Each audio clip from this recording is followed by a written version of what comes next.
Across many Western democracies, politics has come to feel less like a shared attempt to govern a complex society and more like a struggle between opposing camps, left versus right. You encounter it online, in political debates, and sometimes uncomfortably close to home at the dinner table or family gatherings. What is striking is not only the disagreement itself, but how quickly those disagreements harden into moral judgments. The right is dismissed as cold, selfish, or flirting with authoritarianism, and the left in turn is portrayed as naive, moralizing, and hypersensitive. What once referred to positions on a political spectrum has gradually taken on a deeper function. These labels no longer merely describe political orientations. They increasingly serve as moral identities, frameworks through which people decide who is good, who is dangerous, and who cannot be trusted. This moralization feeds powerful narratives of fear. For some, the rise of right-wing populist leader in Europe and in the United States signals that history is repeating itself, that we are once again approaching a fascist momentum. Comparisons with the 1930s are made, accompanied by warnings that democratic institutions are under existential threat. But are we witnessing a genuine return of fascism, or are we confronting something different? Like leaders who govern and communicate in authoritarian ways without fully inhabiting a fascist ideology. The distinction matters. Authoritarianism can erode democracy, but it's not identical to fascism. On the other side of the divide, a different story takes shape. Here, the left is seen as a progressive elite that has lost touch with ordinary citizens, an elite that undermines national identity, weakens shared norms, and prioritizes abstract moral ideas over social cohesion. In this narrative, traditions are dismissed, borders are treated as moral failures, and institutions such as universities, media, and cultural organizations are perceived as ideologically captured. What emerges is a sense of dispossession, the feeling that familiar ways of life are being reshaped by people who neither understand nor respect them.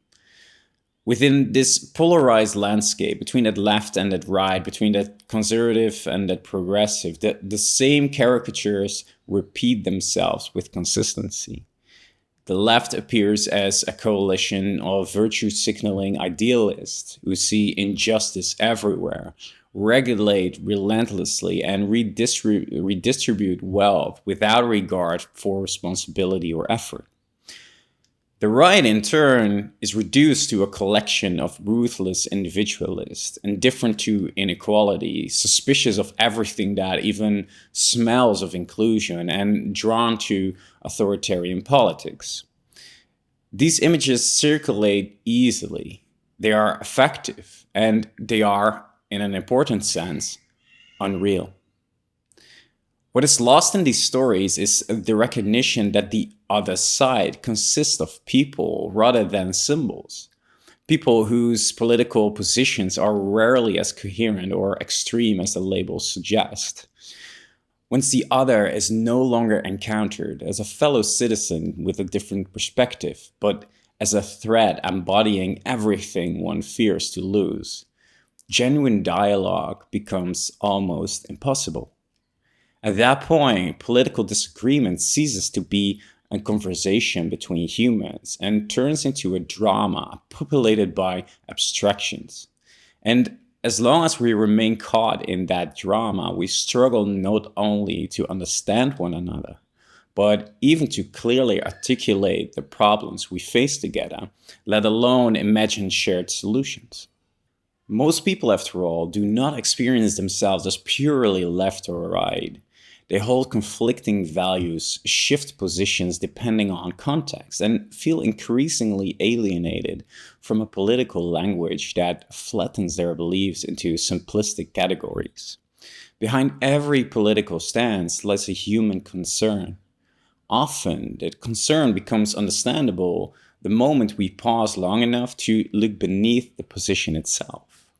Some people seek order, clarity, and responsibility, a sense of stability in a world that feels increasingly volatile. Some emphasize freedom, innovation, and personal autonomy. They experience rules and authority as constraints on growth. And others are guided by values of inclusion, equality, and care, acutely aware of the harm caused by exclusion and marginalization. None of these orientations is inherently right or wrong. Each responds to a real human need, and each plays a role in sustaining a functioning society. Problems arise not because these values exist, but because one of them crowds out the others. Because order without freedom becomes suffocation. Freedom without solidarity turns into indifference, and care without limits dissolves into chaos. The challenge then is not to choose between left and right, progress or tradition, but to cultivate a way of seeing that can hold multiple perspectives at once, without retreating into moral superiority or dissolving everything into relativism. Only when we move beyond caricatures can we begin to ask what truly matters, how people with different values might still recognize one another as partners in the shared task of navigating an increasingly complex world. And this leads to a central question of this video.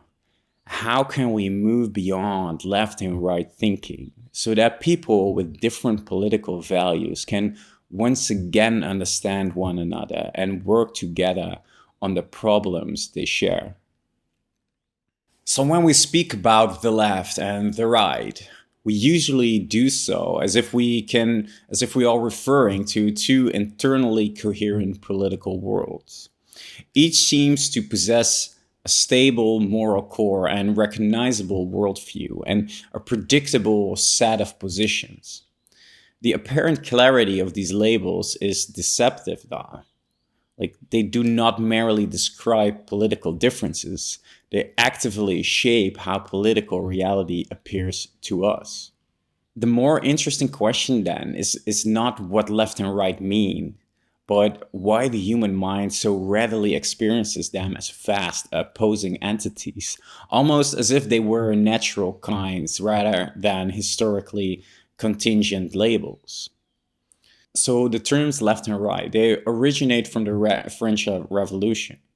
Like during this, delegates in the National Assembly, the Assemblée Nationale, were seated according to their political loyalties. Supporters of the monarchy and the existing social order sat on the right of the presiding officer. Advocates of reform, those calling for greater equality, freedom, and limits on aristocratic and clerical power, sat on the left. What began as a practical seating arrangement soon took on symbolic meaning. Over time, the physical distinction hardened into political metaphor.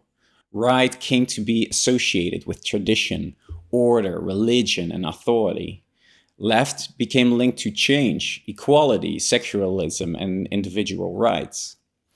2 centuries later, the original context has largely faded from memory, but the symbolic structure remains. The labels have detached from their historical origins and taking on an almost timeless quality. They now function as if they refer to enduring, essential categories of political identity.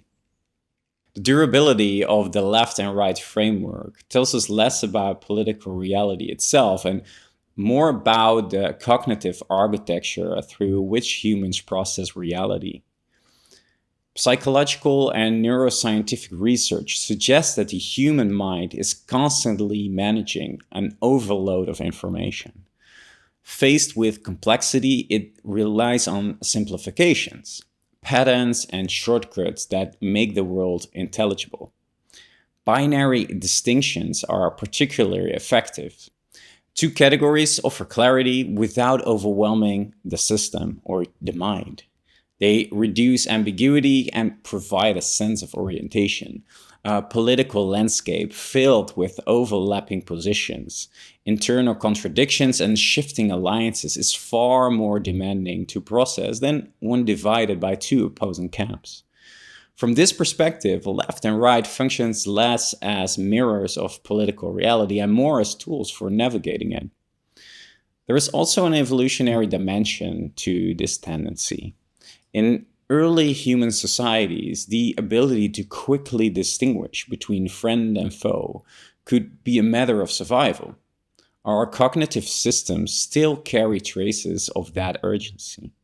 We are inclined to sort complex social information into familiar oppositions, us versus them, safe and dangerous, trustworthy and suspect. Political categories slide easily into this ancient template. Once a label becomes established, it begins to accumulate meaning. It turns into a container for beliefs, emotions, and moral judgments. Gradually, the category itself starts to feel internally coherent. We begin to assume that everyone placed within it shares a common moral essence. Differences within the group fade into the background, while extreme examples are taken as representative. Nuance gives way to abstraction. This is how figures like the left wing person and the right wing person emerge, not as real individuals, but as cognitive constructions. They feel real because the human mind is skilled at weaving scattered impressions into coherent stories. In everyday political discourse, these abstractions often replace actual encounters. We stop responding to arguments and start reacting to symbols. There is a certain comfort in this simplification. It makes the political world comprehensible. It reduces uncertainty, but the price is high though. Simplification obscures the diversity within political groups. It dulls our sensitivity to nuance, both in others and in ourselves. Individual arguments are replaced by group identities, and stereotypes harden even when we know they are imperfect. The deeper risk is that we begin to confuse the category with reality itself. Political identities are not fixed essences. They are fluid, historically contingent, and shaped by cultural context. What is considered radical in one society may appear moderate in another. What counts as conservative here may be labeled progressive elsewhere. The content of the label shifts, but the cognitive reflex to rely on them remains. It would be a mistake, however, to treat left and right as nothing more than internal mental illusions. These categories are continuously reinforced by the external world, by the social world, by society. Like political parties organize themselves along these axes. Media narratives frame conflict in those binary terms, and language becomes saturated with moral associations. Symbols and stories give emotional substance to each side. And over time, the cognitive map begins to shape the terrain it was meant to describe. What started as a shortcut for understanding political reality becomes a social force in its own right, one that actively structures political life. So, if left and right initially arise as cognitive simplifications, a further question follows naturally. How do these labels acquire their concrete content in society?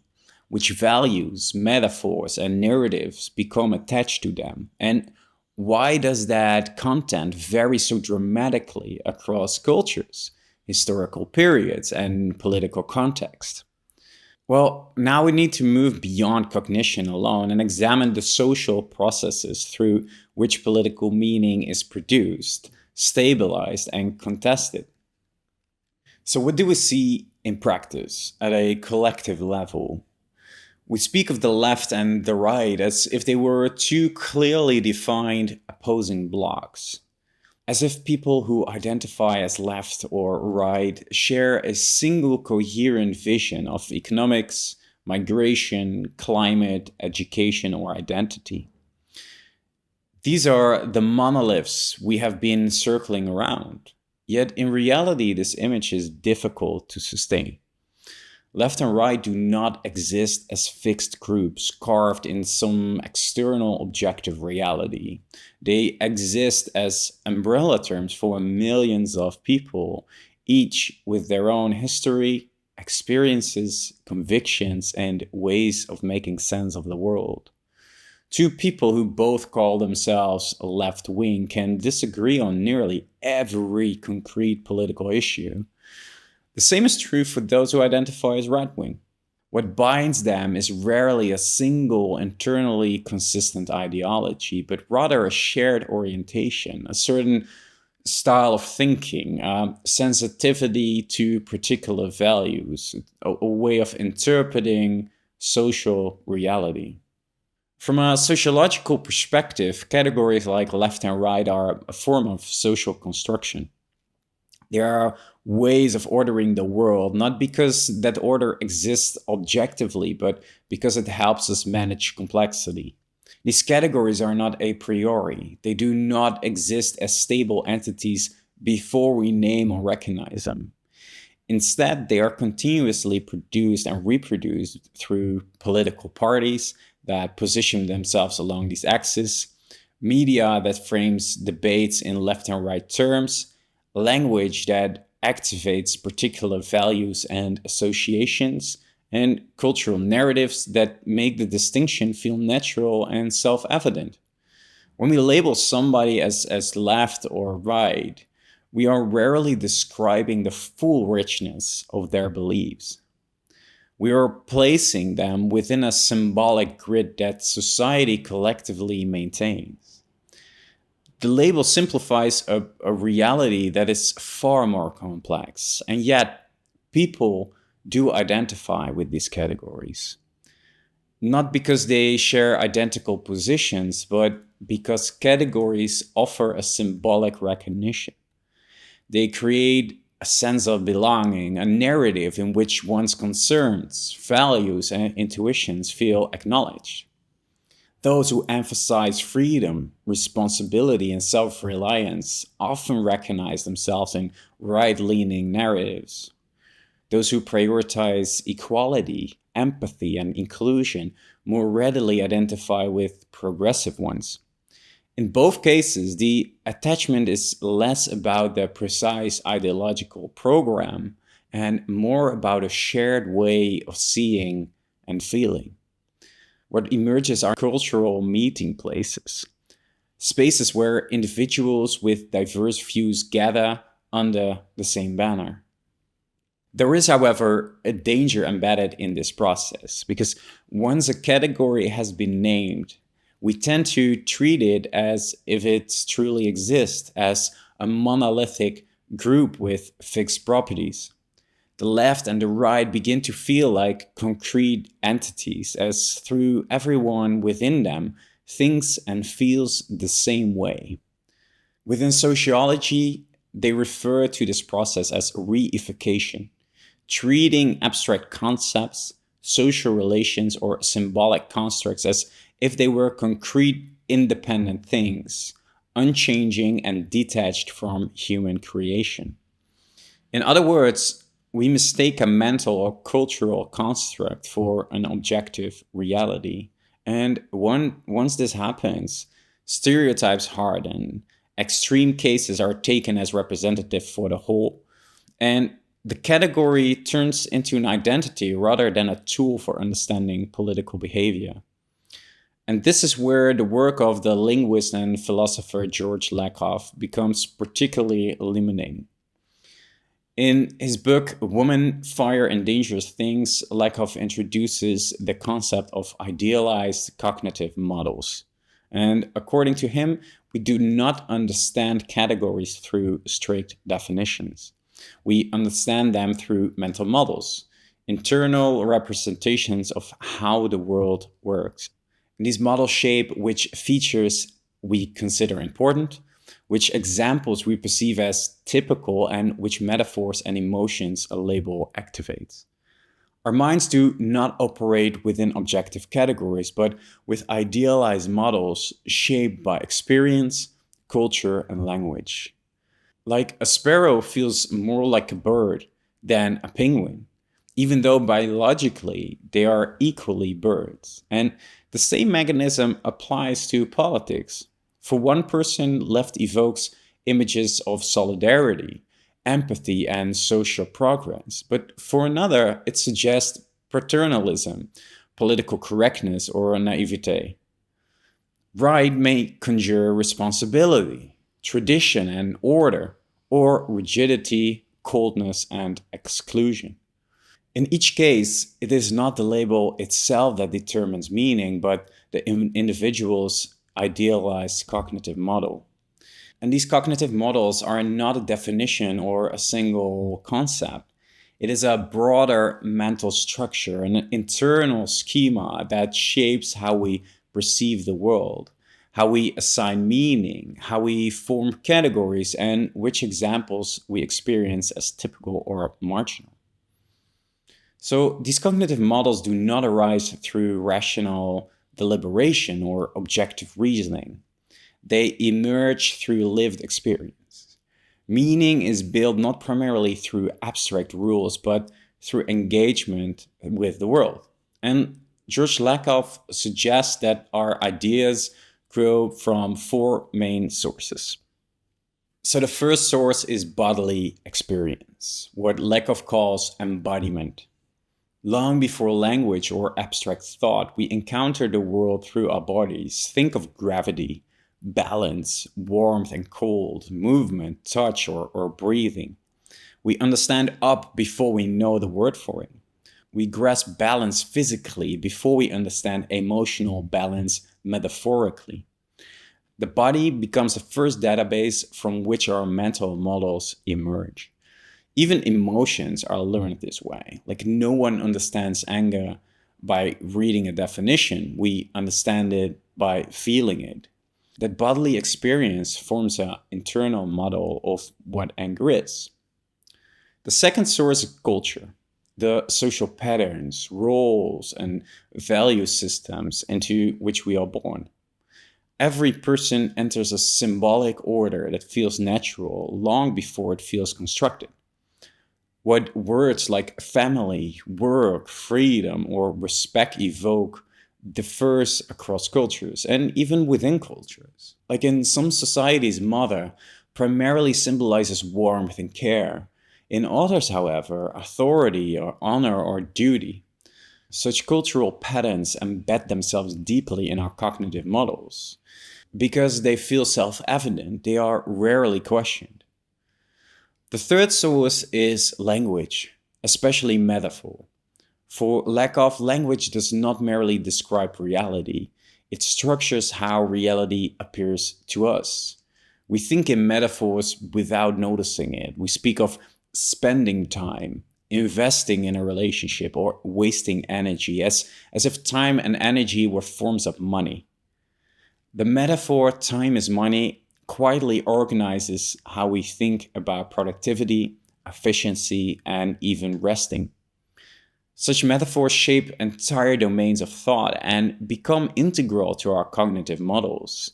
The language we speak quite literally structures our conceptual world. The fourth source consists of the stories and images circulating within a society. Through media, religion, films, education, humor, journalism, and political rhetoric. These are not neutral descriptions of reality, they are cultural templates that shape moral intuition. Archetypal figures recur, like the hero, the victim, the traitor, the enemy, the innocent. These narratives influence how we recognize good and evil, who we instinctively trust and whom we fear.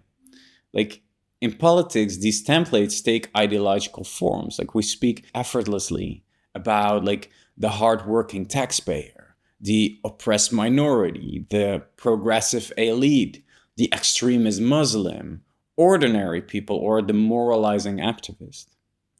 These are symbolic figures, not empirical descriptions. Yet they lodge themselves deeply in the collective imagination, shaping perception long before we encounter any individual person of this group. Lack of central insight is that these cognitive models are not grounded in pure logic or neutral facts. They are shaped by bodies, cultures, language, and shared stories. There are human constructions, ways of making sense of the world based on how we live together. This explains why people can look at the same facts and nonetheless experience entirely different realities. Classical objectivist philosophy assumed that categories, rationality, and meaning were universal and neutral, but lack of building on early work of Eleanor Ross shows instead that they are deeply embodied, cultural, and contextual. So, political categories then are not arbitrary, but neither are they absolute. We do not need to abolish labels like left, right, conservative, or progressive. I mean, they are useful for orientation, but we must learn to see them for what they are: symbolic tools, not natural laws. When the label loses its claim to absolute truth, the human being behind it becomes visible again. And that is where genuine understanding begins, not by eliminating categories, but by remembering that they are lenses that help us see and navigate. So, having deconstructed the binary, we can now carefully put it back together. What do we actually mean when we say someone thinks in a left wing, right wing, progressive, conservative, or liberal way? These labels are not fixed definitions, but they do point to recognizable patterns in values and worldviews, shared symbolic realities within which people orient themselves.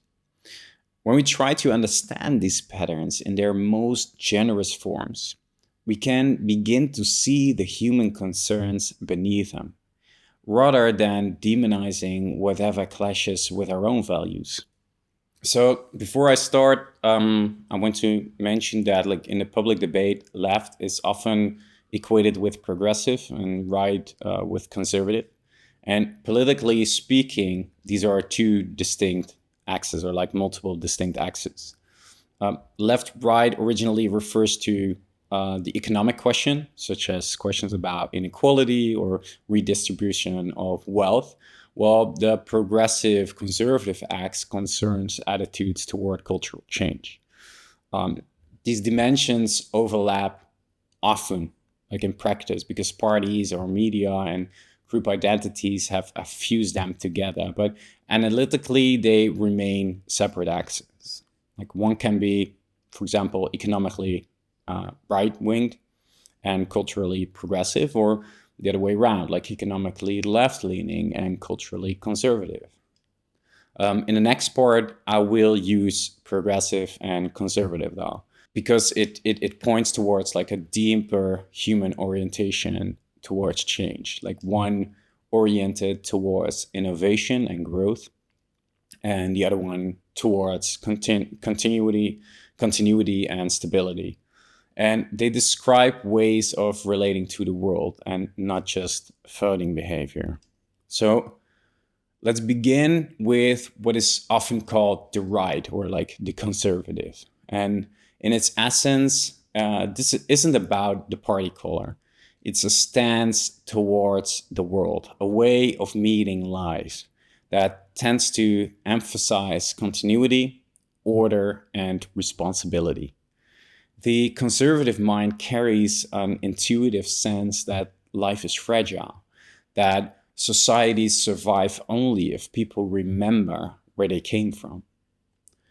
And that change is only truly fruitful when it grows out of what has already been tested, what, as the phrase has it, has stood the test of time, Where the progressive impulse leans towards growth and renewal, the conservative impulse leans towards balance.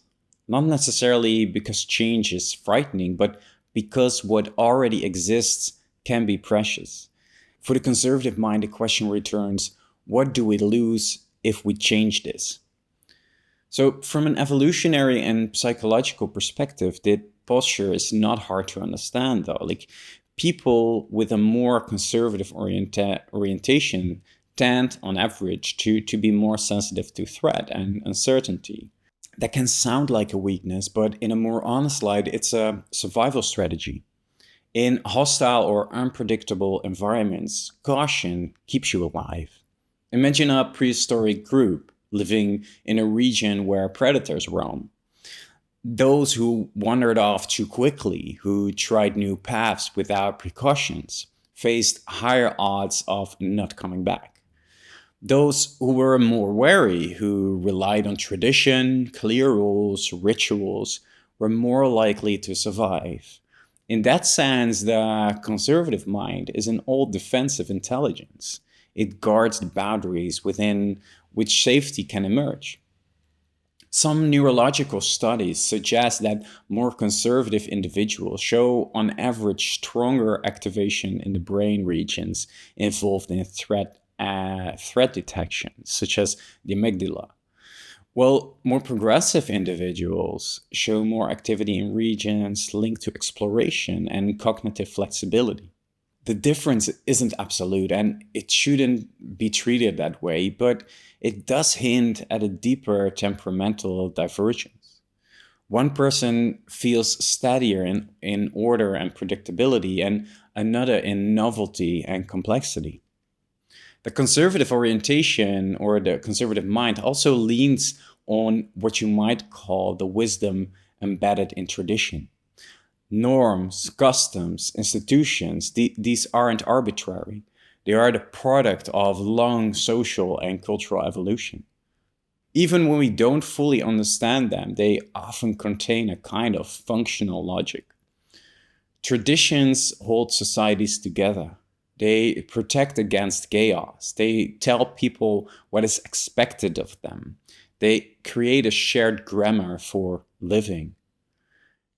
Seen this way, conservatism isn't primarily an ideology. It's a posture of humility towards the unknown. It acknowledges that human knowledge is limited and that excessive confidence in one's own reasoning can be dangerous. The conservative mind tends to distrust utopian or idealistic plans precisely because they often ignore the invisible connections that quietly keep a society together. Where progressives say it can be better, therefore it must be changed, conservatives say let's first understand why it is the way it is. And that stance can prevent rushed reforms that are well meant but end up doing harm. A key moral premise here is that freedom cannot survive without order. A society in which everyone follows only their own impulses eventually frays. That's why the conservative worldview places such weight on shared norms, discipline, and responsibility. Politically, this tends to translate into preferences for clear law, strong institutions, and some hierarchy of authority. Not because authority is good in itself, but because it can create collective stability. In this frame, social cohesion isn't a vague ideal.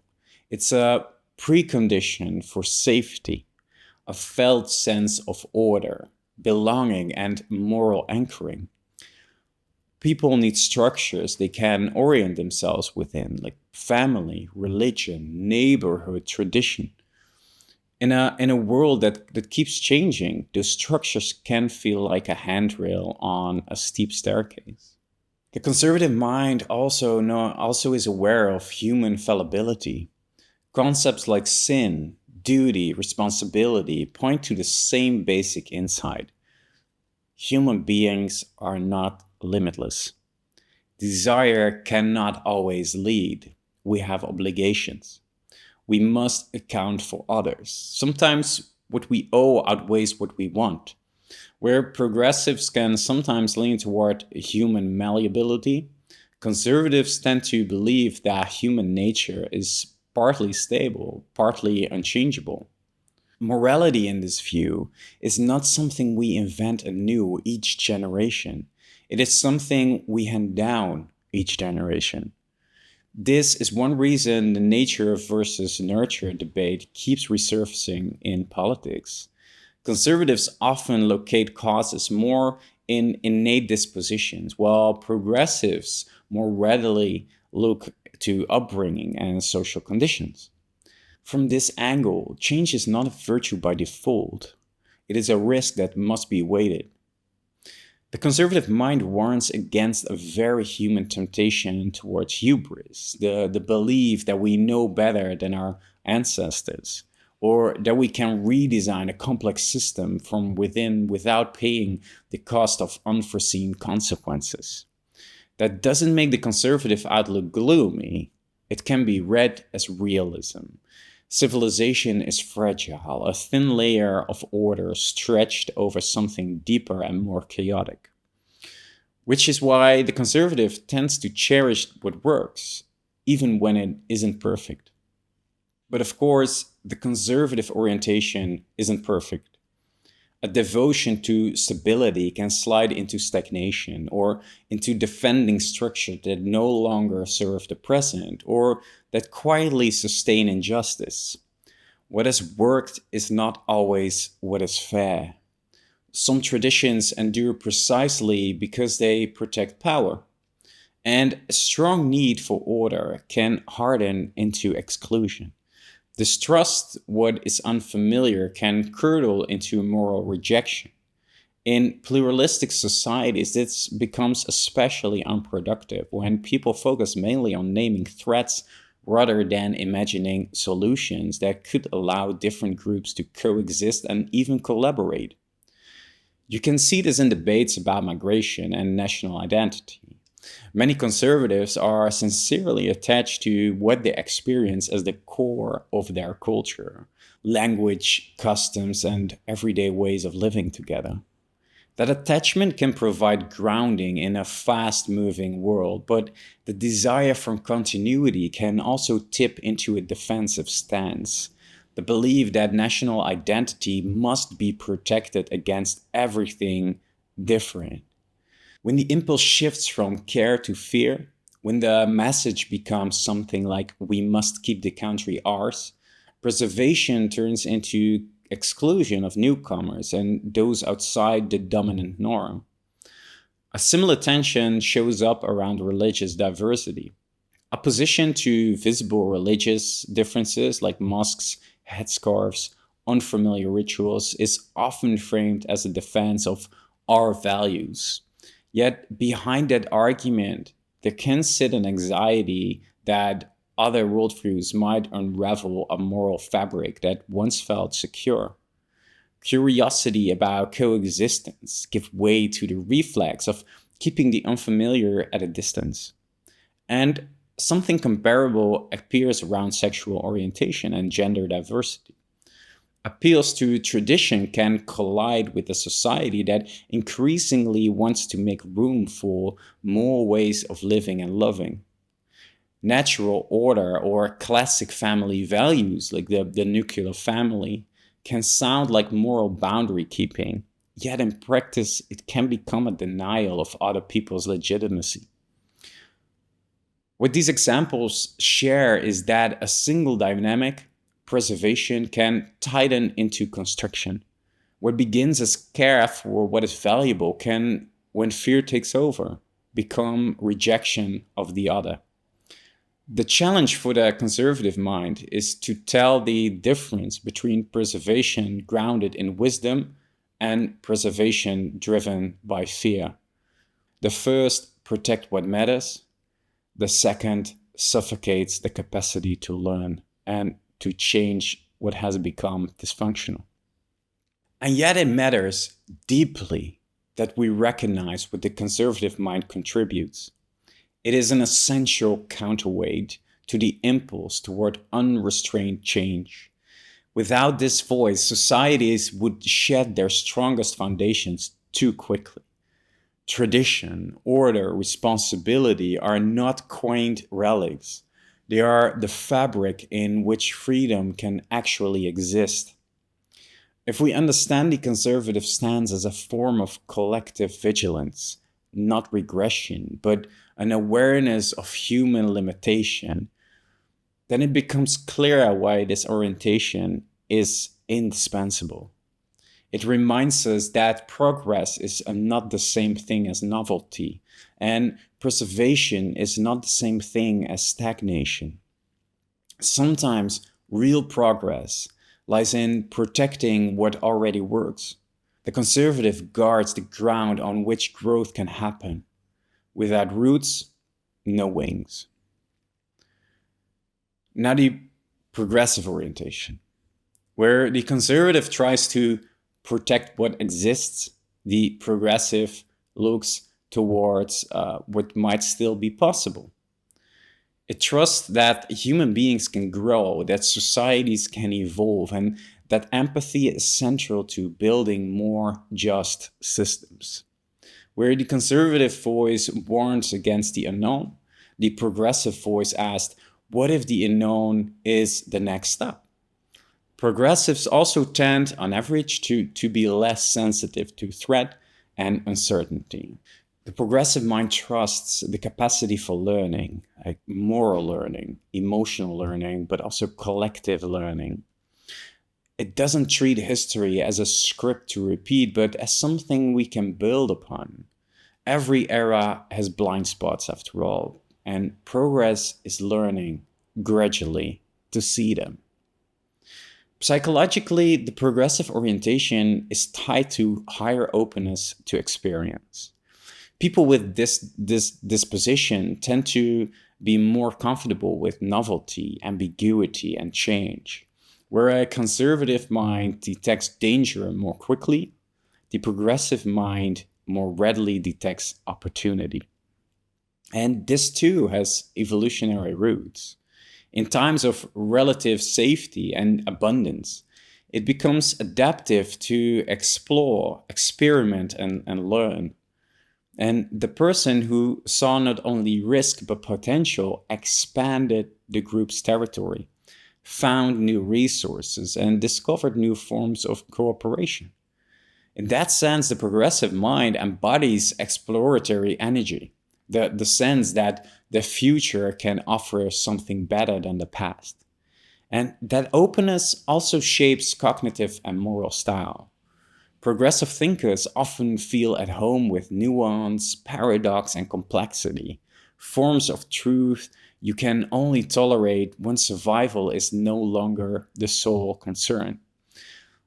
They are less inclined to divide the world into clean black and white categories. They tend to suspect that truth is plural and that justice emerges only when more than one perspective is allowed to speak. The progressive mind casts its moral attention beyond the borders of its own group. From workers' rights to women's emancipation, from civil rights to animal welfare and climate justice, the pattern repeats. Moral progress begins with noticing suffering that has been kept out the view for a long time. The drive towards inclusion grows from empathy, but also from a fundamental trust in human dignity. The progressive mind does not assume that justice will naturally grow out of traditional order. It grows out of ongoing moral reflection, the willingness to look again at what is fair, what is humane, and what is loving. The progressive orientation experiences injustice, inequality, and exclusion not as inevitable facts, but as solvable problems. It believes that structures are, to some degree, malleable, not perfect, but improvable. Where the conservative warns that too much intervention can destabilize the system, the progressive insists that nothing changes without intervention. The progressive mind tends to experience society not as static but as continuously in the making. It lives, in a sense, with a future facing consciousness, more tuned to what could be than to what already is. The progressive mind is empathetically expansive. Where the conservative moral circle often overlaps with family, community, nation, the progressive impulse tries to widen that circle towards those at the margins and sometimes beyond the human species, as in vegetarian or vegan ethics. And that is why such commitments like the vegetarians or the vegans often align with left progressive political preferences. In this sense, progressivism can be understood as an expansion of moral consciousness, the capacity to identify with strangers, to feel suffering outside one's own circle as if it were one's own. That makes the progressive mind a powerful engine of cultural and moral development. Many emancipatory movements began with people who dared to look further than their society permitted. They shifted the boundaries of empathy and, with that, the boundaries of civilization. But like every strength, also the progressives have their blind spots. A commitment to openness and renewal can tip into naivete. The belief that all change is good or that people will behave rationally and kindly if only the right ideas are implemented. The progressive stance can underestimate limits of human nature, the value of stability, and the slowness with which people and systems actually adapt. You see this, for instance, in debates about identity and language. Out of sincere desire to be inclusive, an endless refinement of terminology can emerge. New words, new distinctions, new sensitivities, meant to utter every lived experience. The impulse comes from compassion, but it can become paralyzing. People grow afraid of saying the wrong thing or retreat from the conversation altogether. The intention is connection, the effect can be estrangement. This is part of what people have been complaining about for years now, like under the label of political correctness. Something similar happens in climate and sustainability debates. The conviction that we must change radically is understandable given the urgency. But if you lose sight of the psychological and economic realities people are living in, you risk backlash instead of support. Change need not only vision, but pacing and sometimes patience. And even in moral debates, like the racism debate, gender, and debates about inequality, the progressive drive towards moral advancement can unintentionally harden into moral superiority.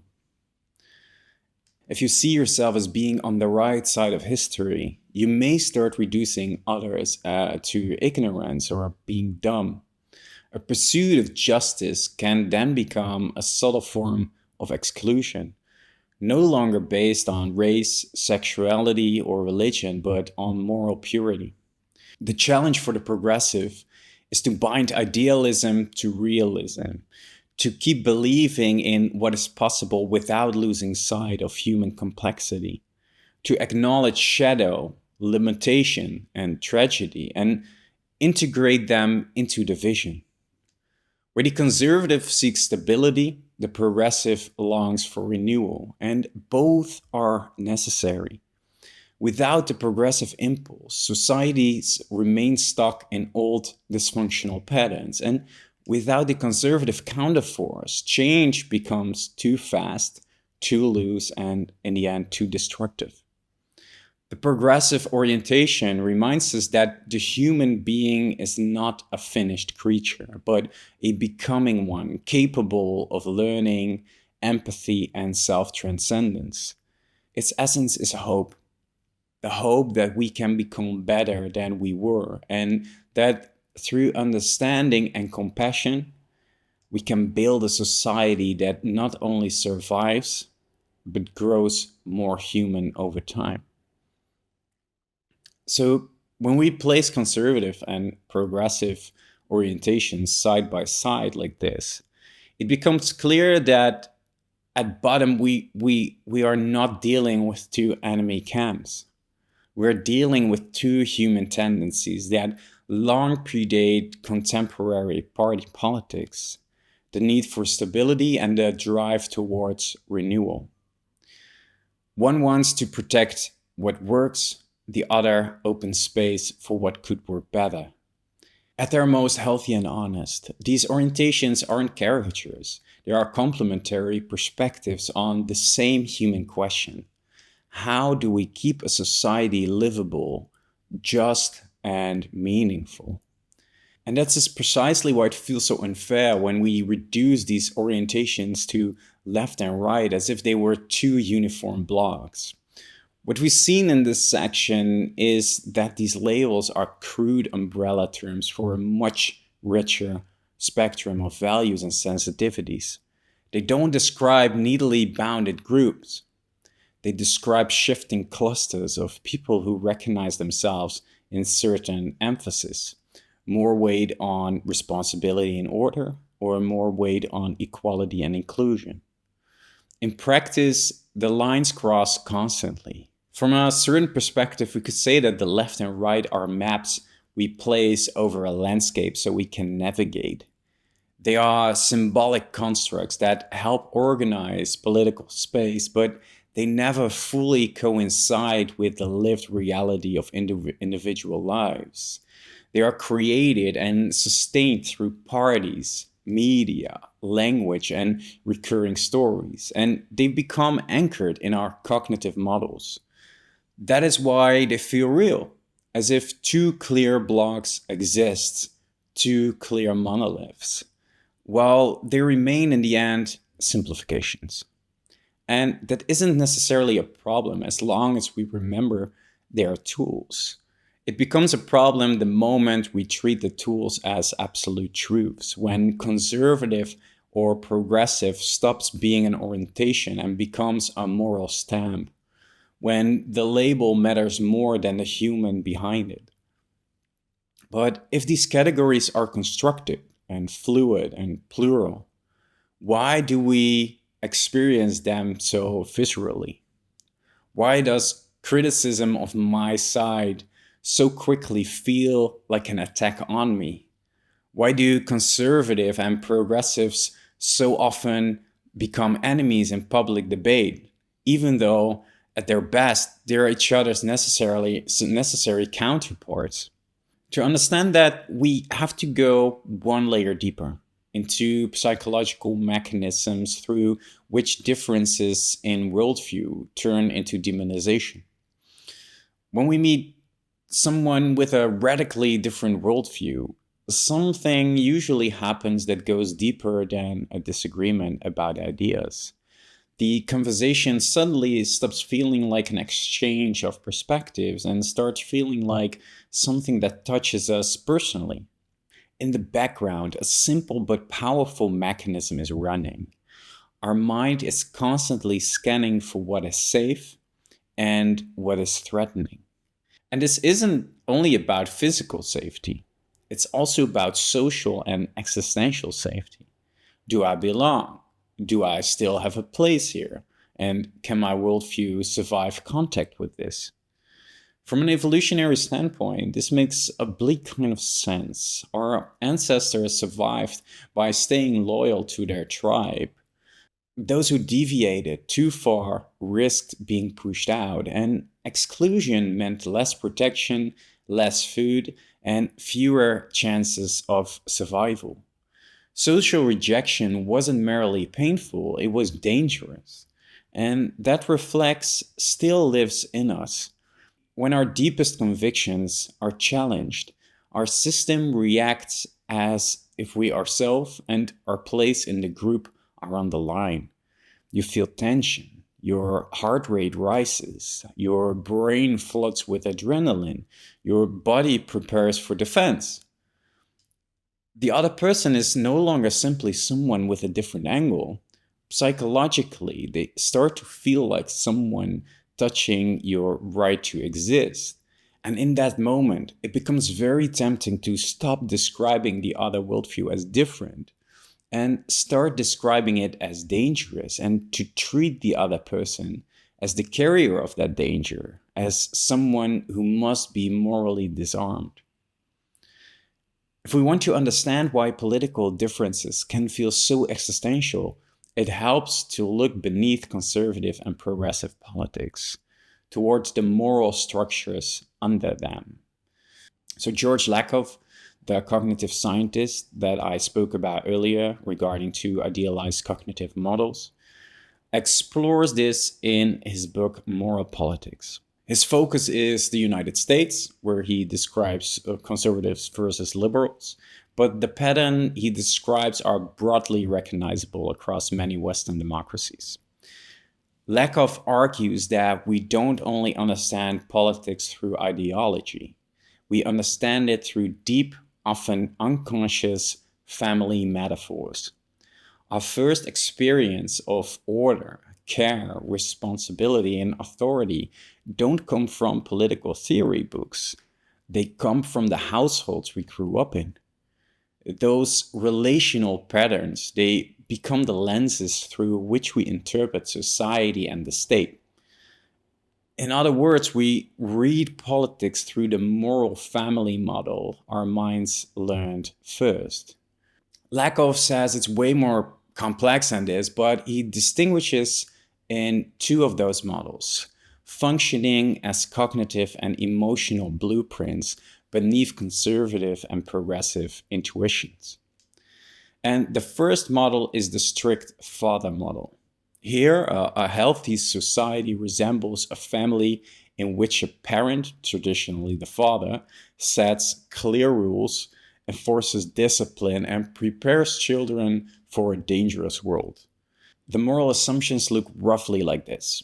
The world is dangerous and competitive. Morality is formed through character building and self-control. People don't become virtuous automatically. They must learn discipline. Authority is a necessary source of protection, and obedience is a virtue. Too much care makes people weak, dependent, and irresponsible. Moral failure comes primarily from a lack of character, and freedom must be earned through responsibility.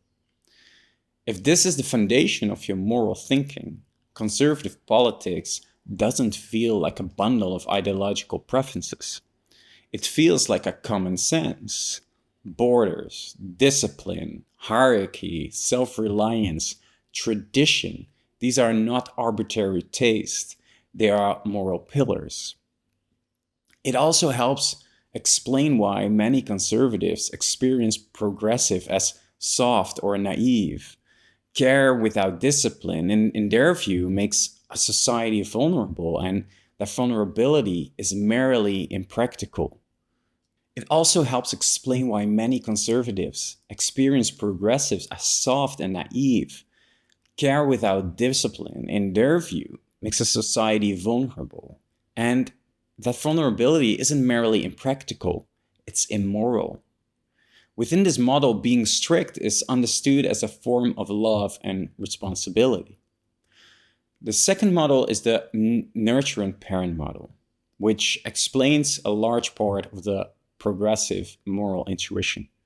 Here, a healthy society resembles a family in which children grow through safety, empathy, and shared responsibility.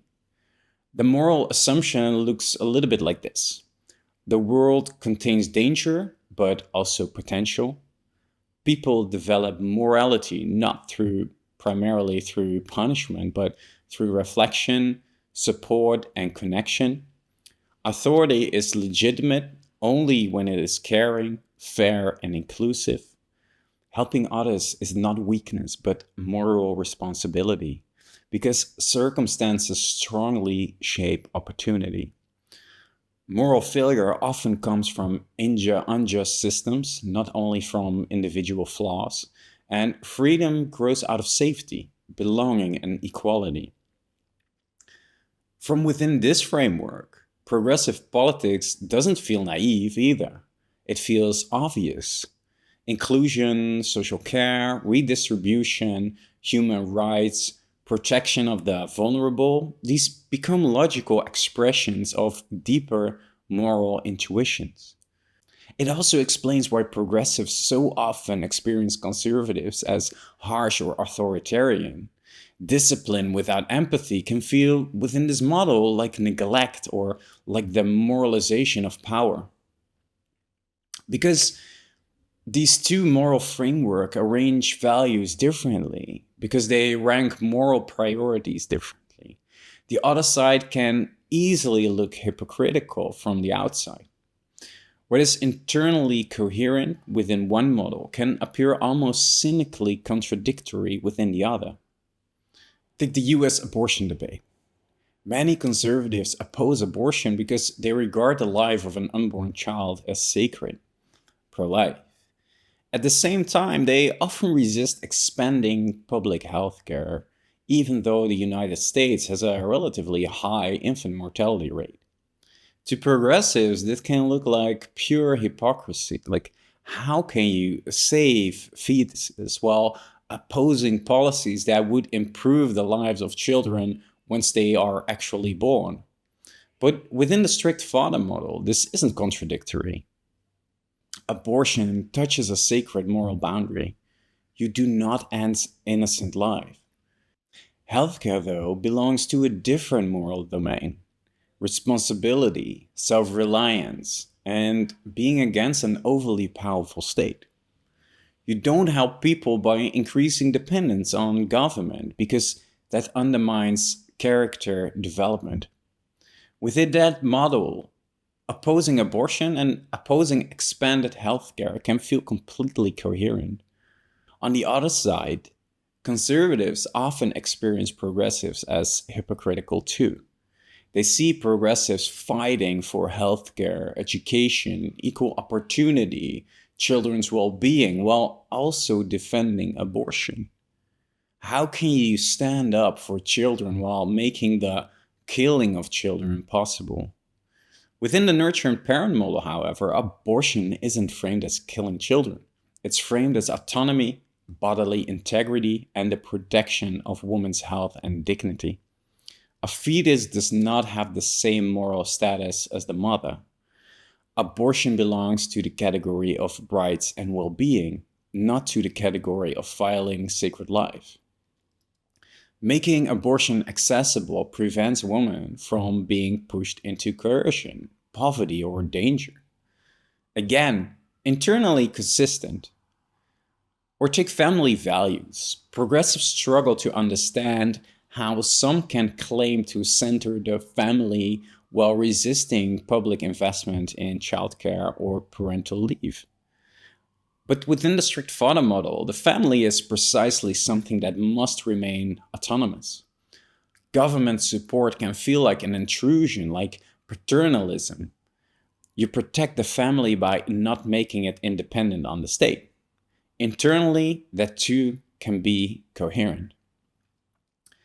The same kind of divergence appears in debates around AIDS and sexual freedom. For conservatives, it can seem contradictory to invest in fighting AIDS while also supporting sexual minorities and sexual liberty, because within their moral framework, that can look like endorsing risky behavior. For progressives, however, AIDS belongs to healthcare, destigmatization, and dignified life. Sexual freedom belongs to autonomy and loosening sexuality from shame and guilt. Again, two different moral domains. A similar pattern shows up in many welfare states and debates about social assistance and poverty policy. Progressives may experience it as contradictory when parties say they want to reduce poverty while simultaneously tightening controls, obligations, and sanctions. Within the nurturant parent framework, poverty belongs to care, dignity, and opportunity. Support should be accessible and humane. Conservatives may see progressives as inconsistent, like, how can you help people by maintaining systems that, at least in their view, reward dependence. Within the strict father model, welfare belongs to responsibility and character formation. Strictness doesn't feel cruel, but morally necessary. From the outside, it looks like hypocrisy, while internally, each position can be consistent. If you place these examples side by side, a pattern emerges. What feels like hypocrisy from one moral worldview can be perfectly logical from another. The value hierarchy is different, the categories are different, and the emotional architecture is different. And once we see that, our judgment can soften. Hypocrisy no longer automatically signals stupidity or bad character. Often it signals a collision between two moral languages. Because these moral frameworks are so deeply intertwined with our earliest experiences of order, care, and authority, political beliefs rarely stay at the surface. They become anchored in our identity, who we are, and which group we belong to. And the psychologist and sociologist Jonathan Haidt speaks of moral tribalism. We form moral tribes around values that feel sacred: freedom, justice, tradition, equality, inclusion. And within such tribes, a sense of moral purity emerges. Those who share the sacred values belong. Those who question them quickly begin to look disloyal or even dangerous. People with a strongly conservative orientation often feel safer with clear boundaries and predictability. Ambiguity can feel threatening. People who prioritize efficiency, rationality, and success often feel home in systems that appear objective and may struggle with morally complex emotional layers. People with a strongly progressive orientation often long for equality and empathy, yet can struggle with limits, hierarchy, and tragedy. These moral preferences also shape where we feel culturally at home, which thinkers, creators, or media environments feel like our people. Each perspective reveals something real about the human condition, and each has blind spots.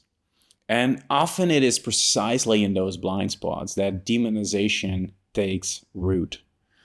What we find difficult to acknowledge in ourselves, we say magnified in the other.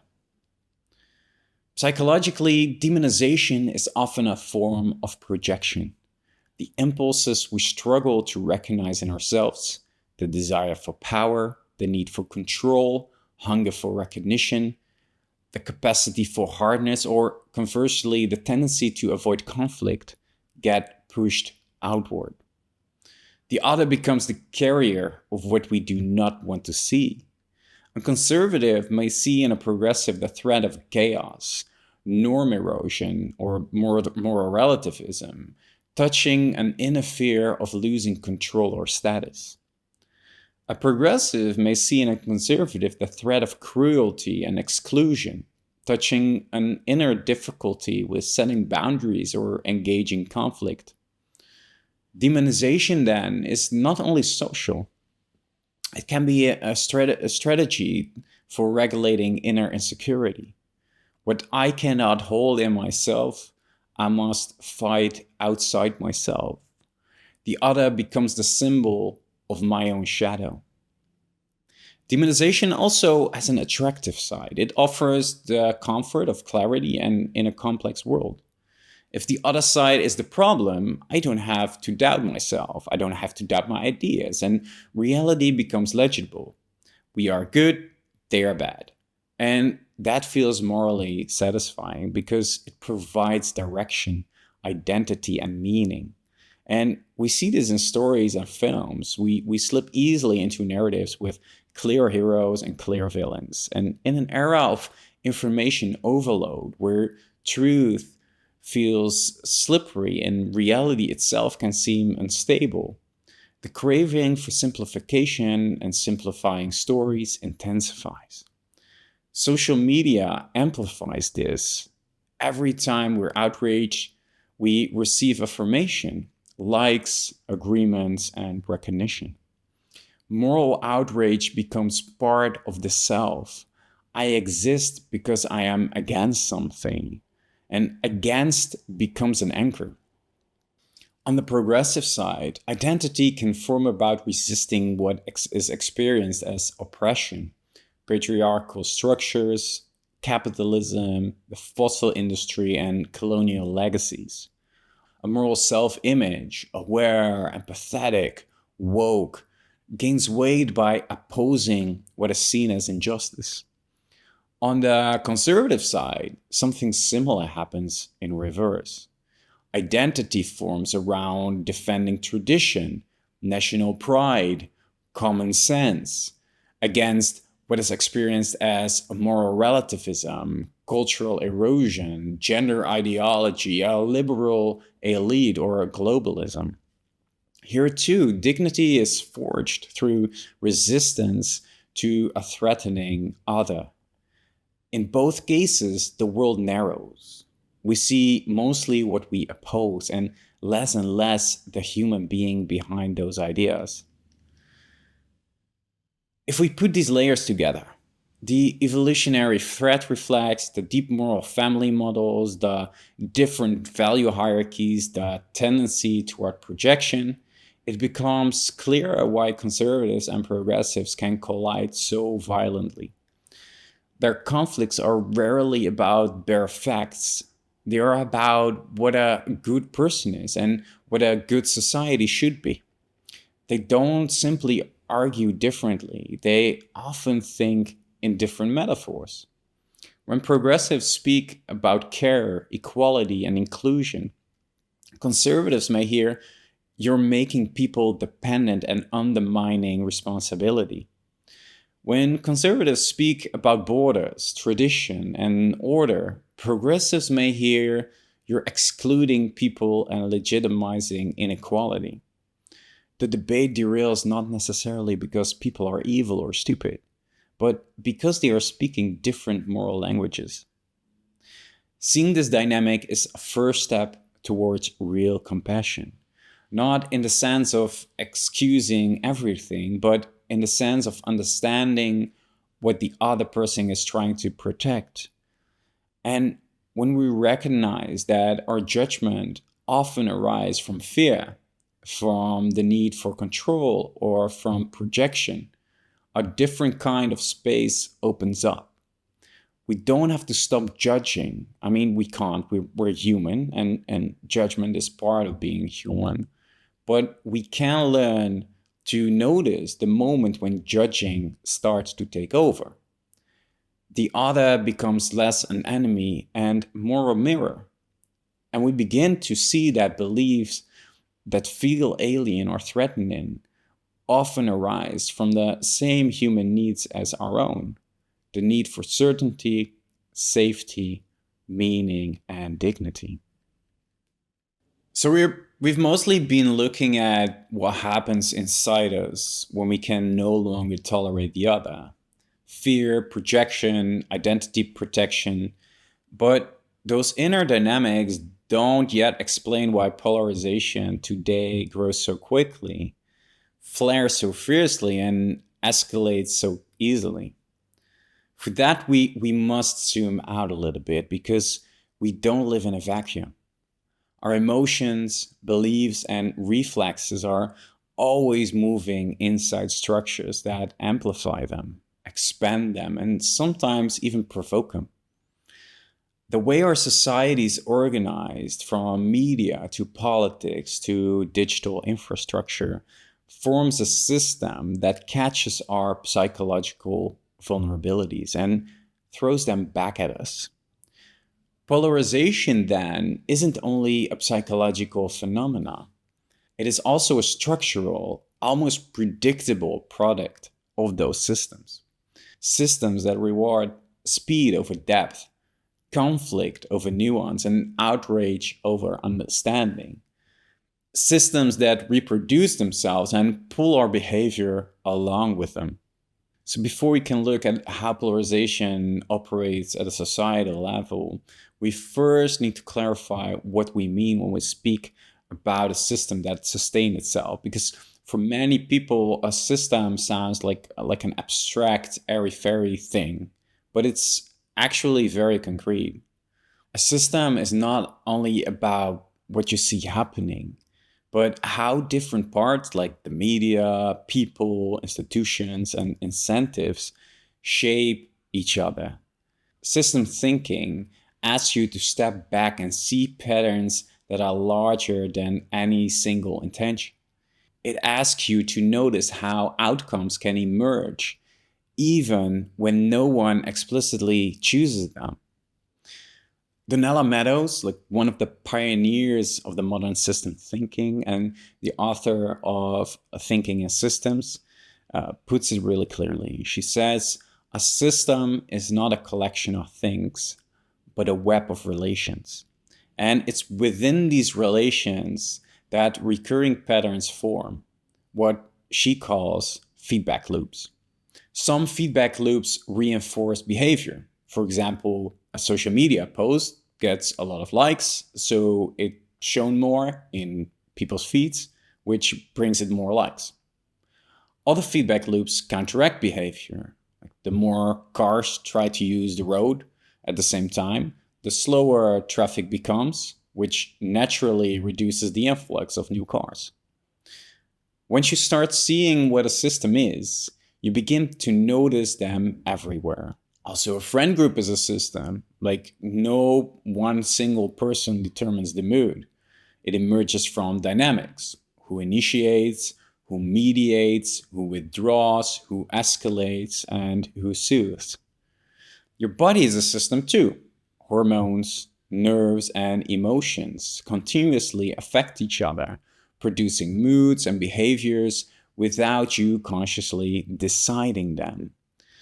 On a larger scale, also economic markets behave as systems. Supply, demand, trust, fear, all responding to each other, creating price movements no individual actor fully controls. Even a car engine is a system, like dozens of components, pistons, valves, ignition, interlocking so tightly that if one element shifts, the whole performance changes. The point is simple. Systems appear whenever parts influence one another. And through that interplay, patterns emerge that are larger than individual choices. Systems thinking makes something very important visible. Behavior is often not the sum of individual decisions, but an emergent pattern arising from the interaction of thousands of moving parts at once. No one has to be malicious for the whole to become harmful or toxic. That is both the difficulty and the gift of systems thinking. It shows that intentions don't explain why patterns persist. And polarization today looks very much like a reinforcing feedback loop. Anger produces attention, attention produces reward, reward trains the system to deliver more polarizing content, and polarizing content produces more anger, which create more attention, and so the loop strengthens. The system, without wanting anything in a human sense, functionally learns that conflict works. So it generates more conflict. So don't judge a system by what it claims it wants. Judge it by what it consistently produces. And when we look at our information environment through that lens, we see something stark. It doesn't reliably gives us insight, connection, or nuance. It gives us whatever holds our attention. The real goal of the information system then doesn't seem to be truth or understanding, but maximum engagement, even when that comes at the cost of emotional stability or social cohesion. And it doesn't stop there. Systems always contain delays. negative side effects often becomes visible only later. So distrust, radicalization, the breakdown of shared reality, these are downstream effects of incentives that were introduced much earlier. For a long time, it can look as though everything is fine, and then suddenly it's everywhere. Groups that can no longer speak to each other, institutions that lose legitimacy, a public sphere that feels brittle and combustible. If we zoom out far enough, polarization stops looking like a single phenomenon. It begins to look like the outcome of four large subsystems that reinforce one another. The first system is the information system we just talked about a little bit. The second, the political system. A third one is the social cultural system. And the fourth one is the identity system. And these subsystems overlap, react to one another, and intensify one another. And together they form a large reinforcing cycle, a kind of super loop that feeds polarization, accelerates it, and keeps it structurally in place. So first, the information system. Its primary currency isn't truth, it's attention. And social media, news platforms, and talk shows compete for our time, and nothing holds attention as reliably as conflict. The Netflix documentary, The Social Dilemma, illustrate this very painfully but very clearly. That anger, fear, and moral outrage generate the most clicks. So that's what we get fed. Not necessarily because someone consciously wants to poison public life, but because this is how the system currently functions. The algorithm optimizes for engagement. And in that design, nuance becomes an economic disadvantage. Nuanced posts get fewer reactions than sharp ones. Conversations that aim for understanding travel less far than conversations that ignite fury. Even I fall into it. Like recently, I saw an Instagram quote from Zoran Mandani, the new mayor of New York. And his quote was, "It's absolutely not women's responsibility to resolve the male loneliness crisis." And I felt instantly triggered because what do you mean it's not? Like, because when women have a problem, don't we treat it as a societal issue? Don't we expect men to help address it and to help solve it? But when men have a problem, they're told to deal with it themselves individually. Women's pain is systemic, men's pain is personal. But then I read further, and then I saw that the quote turned out to be a response to a claim that women are to blame for the male loneliness crisis. And within that context, it suddenly became a much more reasonable point for me. And this is exactly how the architecture works. Outrage sells, context doesn't. The information system doesn't only show what we agree with, it also shows it what makes us angry. That can sound contradictory, but the algorithm is simply responding to a basic signal. Whatever holds us longer works. And the combination of confirmation and anger is addictive because it offers a sense of being right, a sense of moral superiority, and an enemy to define ourselves against. This is how information bubbles become both comfortable and hostile. Safe for our own beliefs, but saturated with triggers that pulls us deeper into the loop. As news is increasingly framed in moral contrasts, like good versus bad and us versus them, our perspective narrows. We seek sources that confirm our frame. We follow people who think like we do, and the system rewards that by showing us more of the same.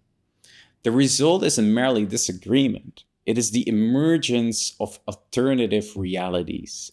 Groups that don't just hold different opinions, but rely on the different facts, different experts, and different reference points. The shared world, the ground that once made conversation possible, slowly erodes. So that was the first system. And then we have the second system, which is the political system. Because parliamentary democracy is on paper built for cooperation. But in practice, parties are rewarded for conflict. Campaigns become less about ideas and more about contrast. Especially when an election comes near, it becomes visible again and again. The debates rarely become forums where complex themes like migration, climate, costs of living, and social security are clarified with patience. Instead, we get quick sound bites, catchy slogans, moralizing frames, and the hunt for moments where an opponent can be made to look bad. What pays off electorally in the short term: sharp opposition, hard lines, public indignation, is devastating for trust in the long haul. We expect leaders to guide us with wisdom through complexity, but what we get is the opposite. Their words no longer illuminate, they inflame. And then we have the third system, the socio-cultural system. Over the last decade, society has become vastly more complex, economically, technologically, ecologically, and culturally. Everything is connected to everything else, and it makes sense. Within a few generations, the world changed radically. Globalization has woven economies together. Migration has made societies more diverse. Digital technology has fragmented and accelerated information. Global problems like climate change and financial crises exceed national borders. And where problems once felt local and legible, they are now transnational or multidimensional and intertwined.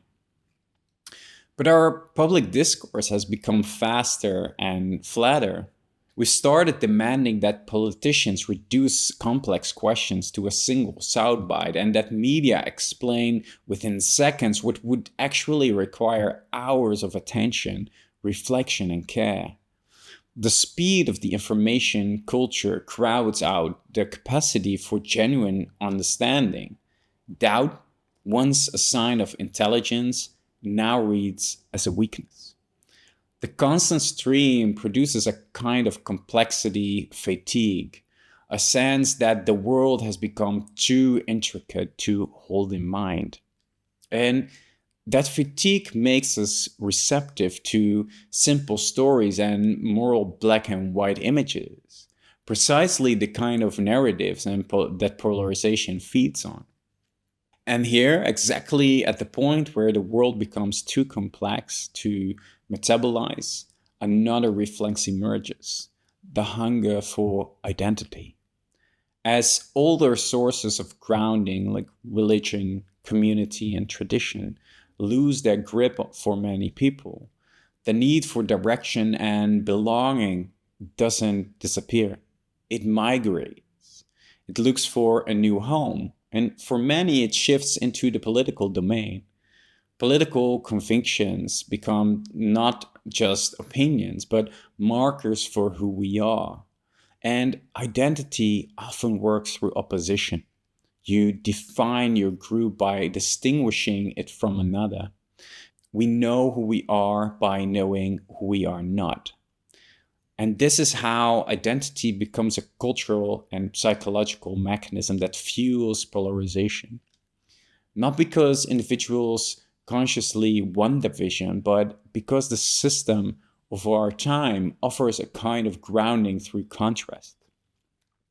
In a world with less solid ground, we color in who we think we are against the silhouette of the other. So when we look at these subsystems together, a pattern appears. The information system, the political system, the cultural system, and the identity system reinforce one another because each delivers precisely the stimuli that intensify the next. The information system rewards conflict, which pressures the political system to manufacture sharper oppositions in order to remain visible. Those political oppositions then feed the socio-cultural system, which trades complexity for simplified stories to keep pace with acceleration. Inside that simplified cultural space, people seek new forms of belonging, activating the identity system. Identity gets built through contracts. So the question, who am I, is increasingly answered through the question, who am I not? That identity contrast then loops back into the information system because anger and group bonding generate engagement and the entire cycle strengthens again. What begins psychologically as a need for certainty becomes systematically amplified into a mechanism of polarization. And this is why polarization is not a moral failure of individuals, but an emergent pattern within a larger system. Judgment focuses on the person, but systems thinking focuses on the conditions in which the person acts, and those conditions can be redesigned. The first step towards repair is noticing where the leverage points are, the places where small changes can have outsized effects. That might be in media formats or in how political debates are structured, in education that trains perspectival thinking, in technology that stops rewarding outrage and begins rewarding understanding. None of this is easy, but all of it becomes possible the moment we see the logic of the systems. What has been shaped unintentionally and unconsciously can be consciously redesigned. In short, polarization doesn't arise only in our heads, but more decisively in the systems we live in. These systems reward conflict, speed, and outrage, and they magnify psychological vulnerabilities into social patterns. The challenge over time is therefore double. We must learn not only how to relate to the other, but also how to navigate a world that constantly nudges us to be against each other. But systems don't change by themselves. They pivot when a new kind of awareness enters, a new way of seeing that alters the logic of the whole. In a polarized society, that awareness is integrative capacity. The art of understanding opposing values not as enemies, but as complementary forces within a larger living system. And that perspective is the first layer for redesigning the polarization system. It interrupts the us versus them reflex and opens space for cooperation where only struggle once seemed imaginable. And from that systemic layer, we can return to the value systems that hold a society together, not as competing ideologies, but as necessary voices in a one larger conversation. If we genuinely want to tip the polarization system into something healthier, we have to go one step further. Connection beyond polarization doesn't arise by smoothing over disagreement, but by learning to see which values live underneath it. Not as competing truths, but as parts of a larger whole. A society is a dynamic field of value systems, and each political camp, at its best, represents a legitimate principle within that field. To make that visible, we can sketch simplified the broad value dynamics at play. There are people who care deeply about order, loyalty, and stability, the conserving force that safeguards safety and continuity. You often see this more on the conservative or traditional right side of the spectrum. There are people who prize freedom, progress and entrepreneurship, the innovating drive that pushing boundaries and creates opportunities. And this orientation often sits closer to the economic liberalism or the center right side of the spectrum. And there are people for whom equality, care, and connection are central, the human dimension, and they emphasize empathy, community, and inclusion. And this tends to align more with the progressive or left orientations. Instead of choosing one and demonizing the rest, we can learn to hold these principles in balance as different forces inside a living ecosystem. Because order without freedom becomes suffocation, and freedom without care becomes selfishness. Care without boundaries becomes chaos. Only in their interplay, only in their synergy, does a mature, healthy society emerge. Left and right are not only political positions, they are psychological principles. The conservative impulse protects what has been tested by experience, stood the test of time. It knows that stability and cohesion do not appear by magic. The progressive impulse is driven by imagination and moral renewal. It sees where old structures exclude people and it dares to dream of something better. Both are necessary. Without the conservative force, we would keep starting over, repeating mistakes, forgetting the lessons written into the past. Without the progressive force, we would be bounded by old traditions that have lost their function. A living organism thrives only as long as it can renew itself without losing its form. A society flourishes when preservation and change remain in dialogue. The problem isn't that these forces clash. The problem is that we have forgotten how they can cooperate. Connection doesn't happen when we argue about who is right. It happens when we listen for what each person is trying to protect. Behind every political position is a value rooted in care, care for safety, freedom, or justice. And once you see that, you start noticing something almost disarming. Behind each fierce conviction, there is usually a human intention. And the conservative wants to protect what works. The progressive wants to heal what hurts. Behind both, the person is often reaching for the same thing, a livable, just world. And when we learn to listen at that level, the caricature of the other begins to dissolve. We no longer hear right or left. We hear people trying through different angles to fulfill the same underlying needs. And language is pivotal here. Words can build bridges or walls. When we speak in labels like woke, fascist, elitist, globalist, or narrow-minded, we close doors. But language can also open doors by asking instead of accusing, by exploring instead of declaring. A mature political conversation isn't about winning, it's about enlarging our shared reality. Not about scoring points or winning debates, but about learning to see the world more fully and more rich.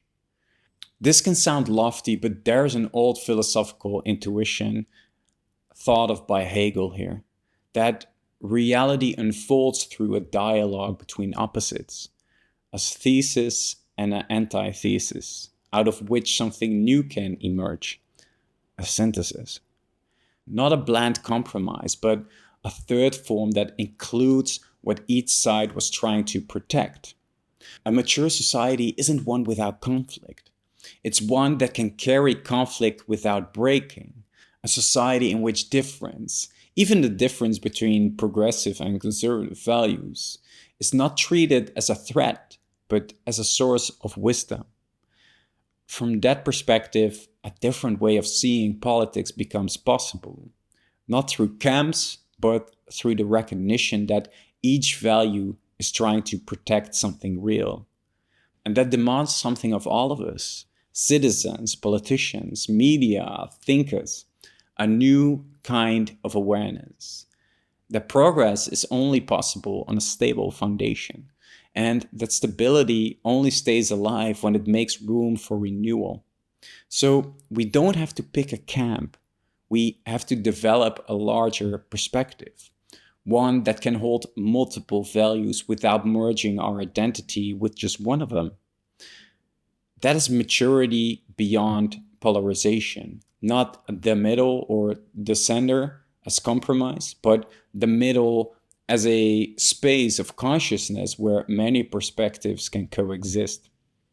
So, in short, the future of our democracy, our civilization, or our society does not lie in defeating the other, defeating the left, or defeating the right, but in recognizing the necessity of the other.